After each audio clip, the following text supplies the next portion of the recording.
Hey everyone, how are you all? Welcome back to the Innovative Words. And I hope you all are studying well and doing your best. So, as per your request and the high demand, I'm going to resume the literary terms. We have done some of the topics earlier. आप please playlist में जाकर उनको check कर लीजिएगा. फिलहाल इस video के अंदर हम स्टार्ट करते हैं allergy. So let's get started. So first of all, we'll see what is elegy actually.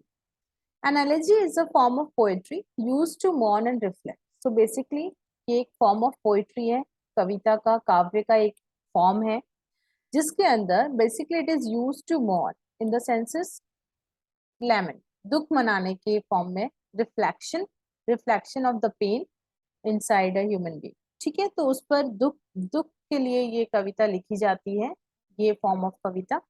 A form of poetry in which the poet or speaker expresses grief, sadness और लॉस. ठीक है, तो ऐसी कविता जिसके अंदर पोएट यदि दुख जता रहा हो, सैडनेस दिखा रहा हो, अपना लॉस नुकसान, बेसिकली किसी की डेथ पर लिखी जाती है ये, तो उसको शो कर रहा हो तो उसे हम एलिजी कहते हैं. ठीक है, और डिटेल में देखेंगे. इस तो एग्जामिनेशन पॉइंट ऑफ व्यू से यदि देखा जाए तो सबसे पहले बात होती है एलिजी का वर्ड जो है ये कहाँ से आया. So it's a Greek word. Please keep it in mind. Elegy is a Greek word. वो Greek word है allegos. उसका मीनिंग होता है lament.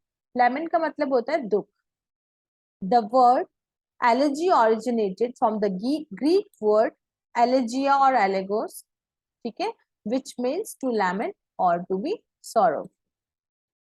In Greek and Roman literature, any poem which was written in elegiac meter. Elegiac metre क्या होता है ये आपको देखना पड़ेगा. irregular hexameter and pentameter lines was denoted by the term elegy. तो इसके अंदर irregular hexameter and pentameter lines होती है, उसे एलिजी कहा जाता था. बट यदि कॉन्सेप्चुअलाइज हम इसे करें मीटर के स्टाइल में नहीं देख के, तो एलिजी वो पोएम होती थी जिसके अंदर कोई सैडनेस, सॉरोफुलनेस या फिर लैमेंट या दुख, ग्रीफ को जताया जाता था, बताया जाता था. बेसिकली ये किसी की डेथ पर लिखी जाती थी. क्लियर? क्वेश्चंस यहीं से बनेंगे, जस्ट टेक केयर. तो दूसरा जो इम्पोर्टेंट टॉपिक इसमें बनता है वो है इसके टाइप्स. तो बेसिकली ये दो तरह की होती है. एक को हम कहेंगे पर्सनल एलर्जी और impersonal.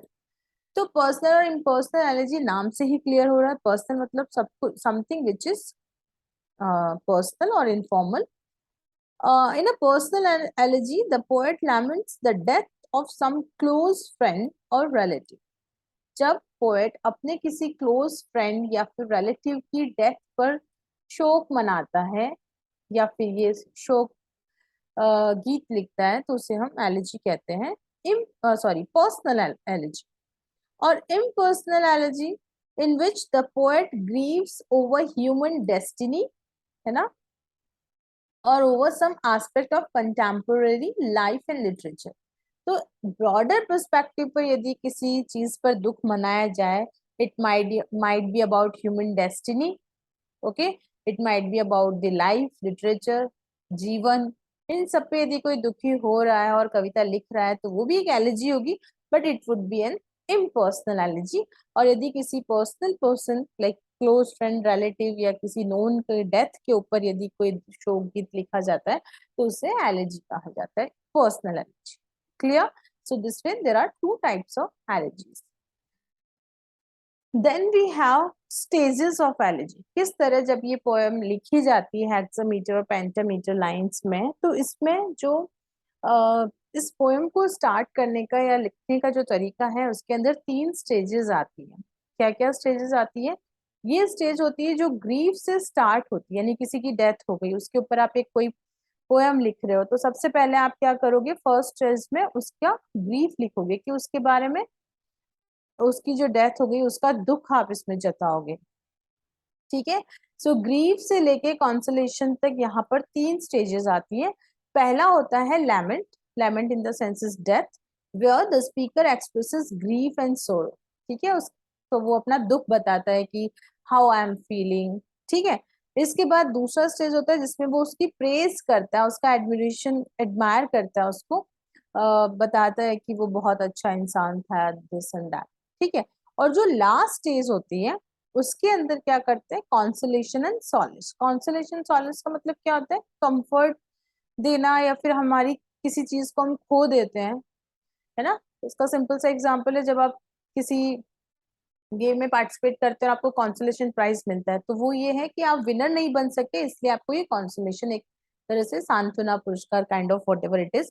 So consolation and solace in the senses, वो डेड जो है, जो मर गया है, हमारे लिए वो डेड नहीं है, बल्कि वो किसी दूसरी दुनिया में रह रहा है, इसीलिए हम बोलते हैं रेस्ट इन पीस, ठीक है। तो वो दूसरी दुनिया में चला गया, तो ये क्या होता है, एक तरह से consolation.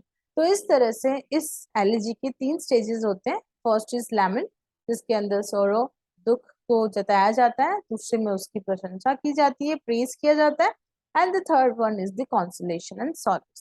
Okay, so these are the 3 stages of an elegy.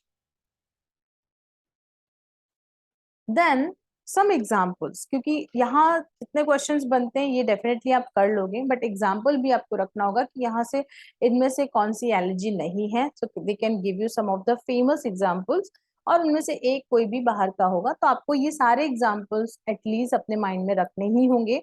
In memory of WBAs by W.H. Auden, to an athlete dying young, A.E. Houseman, because I could not stop for death by Emily Dickinson, Death Stands Above Me by Walter Savage Landor, Dirge Without Music, ठीक है, Dirge Without Music by Edna Lycidas and In Memoriam, तो ये बहुत famous है। Lycidas John Milton की है, and Alfred and Tennyson की भी बहुत फेमस है, ठीक है।